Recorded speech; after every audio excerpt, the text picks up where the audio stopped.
नमस्कार दोस्तों, स्वागत है आपका कहानियाँ दिल से में। आशा करती हूँ कि आप सभी कुशल मंगल होंगे। भंडारा कौन नहीं कराना चाहता। भंडारे के कितने पुण्य मिलते हैं ये तो हम सभी जानते हैं। हर कोई अपने जीवन में भंडारा कराना चाहता है, पर हर दिन भंडारा, क्या यह संभव है? स्पेशली जब आपकी आर्थिक स्थिति बहुत अच्छी न हो। जी हाँ दोस्तों, यह संभव है।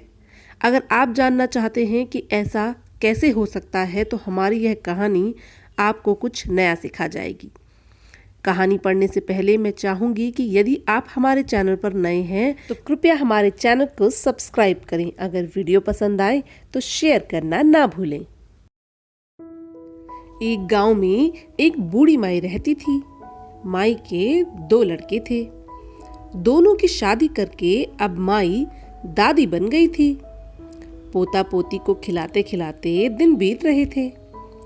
पति को गुजरे 2 साल हो चुके थे। माई बहुत ज्यादा आस्तिक न थी। पूजा पाठ, मंदिर, इन सब में माई को रुचि न थी। बहुएं तो रोज पूजा पाठ करती थीं और माई से पूछती थीं कि माई, क्या आपको भगवान में भरोसा नहीं है? माई कहती, भगवान में तो मुझे पूरा भरोसा है बेटा, लेकिन मंदिर मस्जिद में उसे ढूंढना वह मुझे समझ नहीं आता। ईश्वर ने जिंदगी दी है, उसे खूबसूरती से जियो, किसी का बुरा ना करो, यही सारी बातें मैं मानती हूँ। माई की बातें बहू को कुछ समझ आती और कुछ ना आती। समय बीतता गया। माई का ज्यादातर समय पेड़ पक्षियों के साथ ही निकलता था। माई को प्रकृति से बहुत लगाव था। समय बीतता गया और एक दिन माई सोते सोते फिर कभी ना उठी। बेटों ने विधि विधान से माई का अंतिम संस्कार किया। अब माई की आंख खुली तो माई स्वर्ग में थी। माई ने स्वर्ग में देखा कि सभी के कर्मों का हिसाब किताब चल रहा है और माई एक अच्छे स्थान पर बैठी है। माई ने भगवान से पूछा, मैंने ऐसे कौन से अच्छे कर्म किए हैं जो मुझे स्वर्ग मिला है? जितना मुझे याद है मैं तो आपकी पूजा भी नहीं करती थी और ना ही कभी मंदिर जाती थी। मैं तो सोचती थी कि भगवान मुझे नर्क में भेजेंगे। भगवान ने मुस्कुराकर कहा, आपके कर्मों के अनुसार ही आपको स्वर्ग मिला है। आपने हर दिन भंडारा कराया है, बहुत सारे जीव जंतुओं को खाना खिलाया है।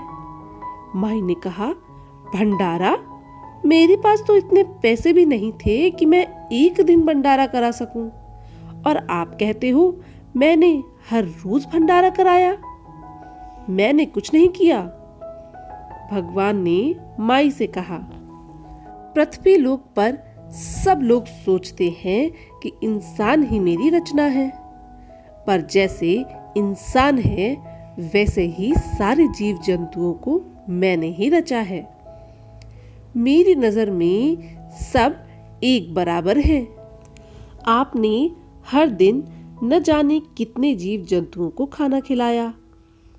आपके वह एक मुट्ठी चावल कितनी सारी चिड़ियों का खाना बने। आपकी वह एक रोटी इतनी सारी चींटियों ने खाई। यही था आपका भंडारा, जो आपने मेरी बनाई दुनिया को हर रोज कराया। माई को याद आया, पक्षियों को खाना तो वह बचपन से डालती आई है। यह तो उसकी दिनचर्या में शामिल था। भगवान ने कहा, बचपन से आज तक लगभग, या कहें कि आपने अपनी पूरी जिंदगी ही भंडारा कराया है। यह उसी का फल है जो आपके कर्म इतने ऊंचे हो गए हैं और आपको स्वर्ग में इतना ऊंचा स्थान मिला है। और रही बात मेरी पूजा की, तो मेरी पूजा नहीं, मुझ में विश्वास ही आपके आस्तिक होने का प्रमाण है। भगवान की यह बातें सुनकर माई को समझ आ गया, पर माई सोचने लगी। वहां धरती पर तो लोग न जाने क्या क्या सोचते हैं। कितना आसान है आपके निकट आना, आसानी से आपकी पूजा करना, पर न जाने इंसान कहां कहां भटकता रहता है, फिर भी आपको नहीं पा पाता। अगर दिल से वह माने तो हर चीज में आप हो। भगवान ने कहा, बिल्कुल, मेरी इस बनाई दुनिया में फूल पत्ते भी मैंने ही बनाए हैं, जीव जंतु भी मैंने ही बनाए हैं।